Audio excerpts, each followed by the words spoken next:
everyone, it's ArtzDeeva, and yes, I caught a case of the Baldur's Gate 3 bug. For this video, I'm drawing a moment where Astarion is staring longingly at my Dark Urge character Fiona. Yes, this was a thing that happened in the game. Unfortunately, I'm already at the stage where I hate the final piece, but you know what? I made some art for the first time in a while. That's something at least. Also, I battled with the colors and was torn between two different color schemes, so there are two versions of this piece. Let me know which one you like in the comments. I already feel like I need to explain so much, so let's just get into it. I've been wanting to get into gaming a lot more this year. I need hobbies. And I need some form of escape from my full-time work schedule. So I started getting interested in Baldur's Gate 3 through Instagram videos and my brother recommending the game. Oh boy, I did not realize this game was gonna suck me in this bad. As of writing the script, I have over 60 hours in this game, and just imagine, it'll be way more than that by the time this video finally comes out. I'm level 5, I've saved the Grove, I have Halsin in my camp, and my character is going steady with a certain bloodthirsty companion. You could say I've made a lot of progress in the span of 3 weeks, but why did I get interested? The first reason, I'll be honest, you'll probably roll your eyes at, but whatever, it is a reason. That first reason was Astarion. You see, I'd seen images of him on Instagram, but the first ever taste of his character I got was the conversation after dropping a building on him. I haven't reached this part in the game, so a lot of context is lost on me. But Astarion's hilarious delivery was so freaking amusing and not what I was expecting out of him. The more I learned about his character, the more interested I became in the overall story of the game. But despite what you might think, there's a way bigger reason that got me sucked in, and that reason is the Dark Urge. This character deals with violent, intrusive thoughts and can be put on a redemptive arc to resist the urges they wrestle with. Obviously, you can play an evil run, but I'm taking my dirge in an opposite direction. When I first learned about the Dark Urge character and its potential, I felt compelled to play the game for myself. I've talked before on the channel about my struggles with OCD, and while my intrusive thoughts and obsessions are not even close to being as violent as dirges, they're still intense.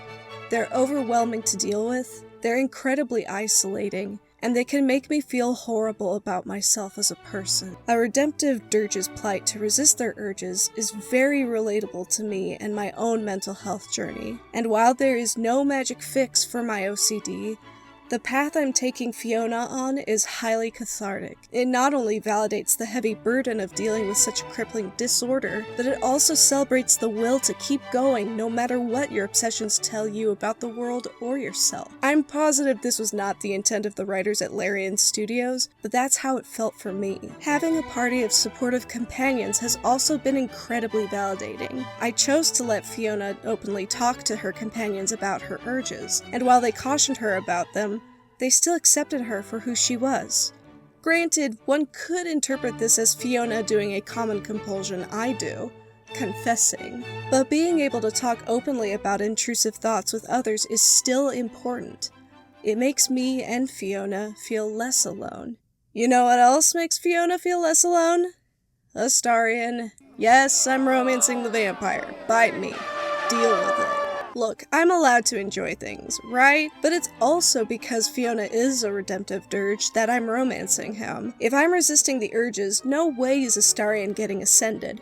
We are going on parallel but similar healing journeys, learning to become better people together. The morning after Fiona killed Elfira, Astarion was the only one who didn't immediately shut her out. And when everyone else distrusted him after his vampiric secret was out, she was the only one who trusted him and was willing to learn more about his past. The two continue to grow closer to each other, although they still disagree on topics such as power and world domination. I feel like I'm about to get lost in the weeds of my Baldur's Gate 3 experience, so for now, I'm just gonna leave it at that. There's been so much more that's happened even since I started writing the script for this video, and I wanted to nerd out about this not only because I love this game so much, but because in true diva fashion, I'll be making some videos about it. Don't get it twisted.